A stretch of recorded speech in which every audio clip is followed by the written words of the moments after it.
രാഹുൽ ഗാന്ധിയുടെയും പ്രിയങ്കയുടെയും സ്വന്തം മണ്ഡലമെന്ന നിലയ്ക്ക് ദേശീയ ശ്രദ്ധ വേണ്ടുവോളം കിട്ടിയ സ്ഥലമാണ് വയനാട്. രാഹുലിന്റെ രാജിക്ക് ശേഷം നടന്ന ഉപതെരഞ്ഞെടുപ്പിൽ കന്നി മത്സരത്തിൽ പ്രിയങ്ക ഗാന്ധിയെ 4,80,036 വോട്ടിന്റെ ഭൂരിപക്ഷത്തിൽ തിരഞ്ഞെടുത്ത ഇടമാണ്. കോൺഗ്രസിന്റെ ഉരുക്കുകോട്ടയായി തുടരുമ്പോഴും ജില്ലാ നേതാക്കൾക്കിടയിലെ പടലപ്പിളക്കങ്ങൾ ദേശീയ നേതൃത്വത്തിന് വരെ തലവേദനയായിരിക്കുന്നു.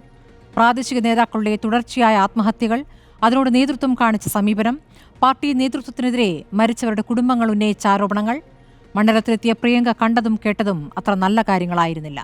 പാർട്ടിയിലെ നേതാക്കളുടെ പേരെഴുതി വെച്ചാണ് NM വിജയൻ എന്ന നേതാവ് മകനൊപ്പം ആത്മഹത്യ ചെയ്തത്. ആ കുടുംബത്തിന് പാർട്ടി വരുത്തിവെച്ച വൻ ബാധ്യത ഒരുപാട് കോലാഹലങ്ങൾക്ക് ശേഷം ഇന്നലെയാണ് തീർത്തത്. ജില്ലയിൽ ഗ്രൂപ്പുകൾ 3 നേതാക്കൾ ചേരിതിരിഞ്ഞാണ് പോരാട്ടം.